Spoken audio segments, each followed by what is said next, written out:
no están en las 3 comisiones unidas que conocieron de las 62 iniciativas de reforma constitucional, que yo quiero ahí hacer esta precisión importante, en la que no solo se dictamina la iniciativa integral de reforma político-electoral que envió el presidente de la República, sino se acompaña en el dictamen las otras 61 iniciativas. Una de ellas es del Partido Acción Nacional, que también es integral, una más del Partido del Trabajo y del Partido Verde Ecologista, más 58 que fueron presentadas de manera individual, muchas de ellas coincidentes en las reformas a algunos de los 17 artículos que se pretenden reformar en la iniciativa que presenta el presidente de la República. Y aquí vale la pena señalar que yo lo advertí a los coordinadores de los grupos parlamentarios, que si ellos iban también a hacer suyas las iniciativas que presentaron sus diputadas y diputados o no.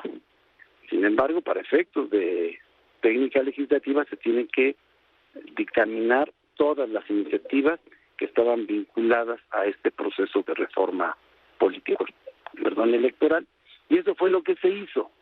Entonces, me pidieron dar tiempo una vez que se hiciera la declaratoria de publicidad, que así sucedió el día de hoy, tener un poco más de tiempo para interiorizar, sobre todo porque es un dictamen de cerca de 1,000 hojas. Son, para ser preciso, 935 las páginas que comprenden este dictamen. Eso nos va a dar la posibilidad de tener mayores elementos, de estar interiorizados y que todos tengamos la oportunidad de participar en la discusión y en el debate, no solo los integrantes de las comisiones unidas.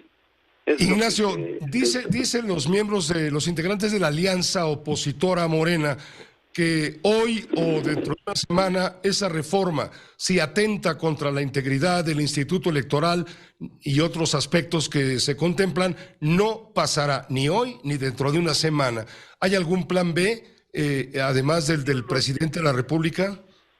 Ellos lo dijeron desde el principio, y nosotros por congruencia, por respeto al pueblo de México, por respeto a nosotros mismos, porque se llevan 200 días de estar discutiendo este asunto, porque no lo dicen, pero hubo un parlamento abierto, con 29 foros, en la que participaron académicos, especialistas, consejeros, exconsejeros, universidades, en estos foros que organizó de manera oficial la Cámara de las y los Diputados, en las que, por cierto, los representantes de Acción Nacional, que hoy hacen uso de la voz de manera pública, no se presentaron la mayoría de ellos, pero sí organizaron su parlamento paralelo, y ahí recogieron opiniones que son coincidentes con el dictamen.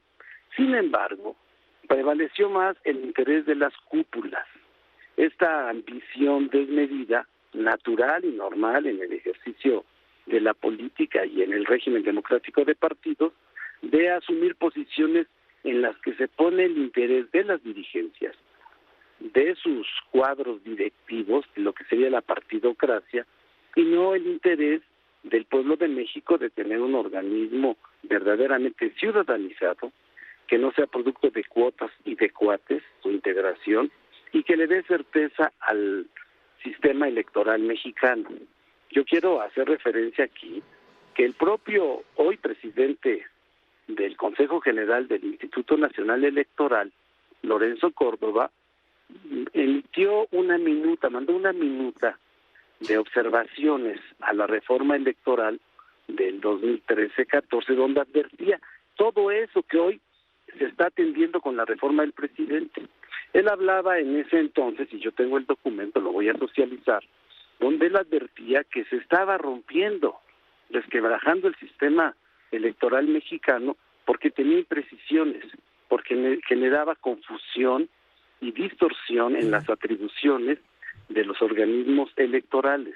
Cuando digo organismos electorales me refiero tanto al Instituto Nacional Electoral como a los organismos electorales en los estados de la República, y que eso iba a generar duplicidad, confusión, pero además un incremento sustancial a las elecciones en México, lo cual sucedió. Desafortunadamente, una vez que llegó a presidente del Instituto Nacional Electoral, cambió su opinión de todas esas imprecisiones que han llevado a que tome resoluciones el instituto, porque existen lagunas, existen imprecisiones en el marco jurídico. Correcto, Ignacio. Entiendo perfectamente cuál es la posición y la postura en relación con el consejero presidente del Instituto Nacional Electoral. Pero mi pregunta concreta es, ¿qué va a pasar a partir de la posposición? El presidente, incluso esta mañana, el presidente López Obrador vislumbraba que no iban a tener ustedes, los de Morena y aliados, los números necesarios para lograr la anuencia y convertir esta reforma en una reforma constitucional. No alcanzaban las 2/3 partes de los legisladores presentes y por eso se habrá retirado. Mi pregunta es si entonces se abocará la bancada a buscar una iniciativa que proceda del presidente con arreglo a temas legislativos, a temas de leyes secundarias para hacer una reforma legal y no una reforma constitucional. Primero vamos a votar el plan A.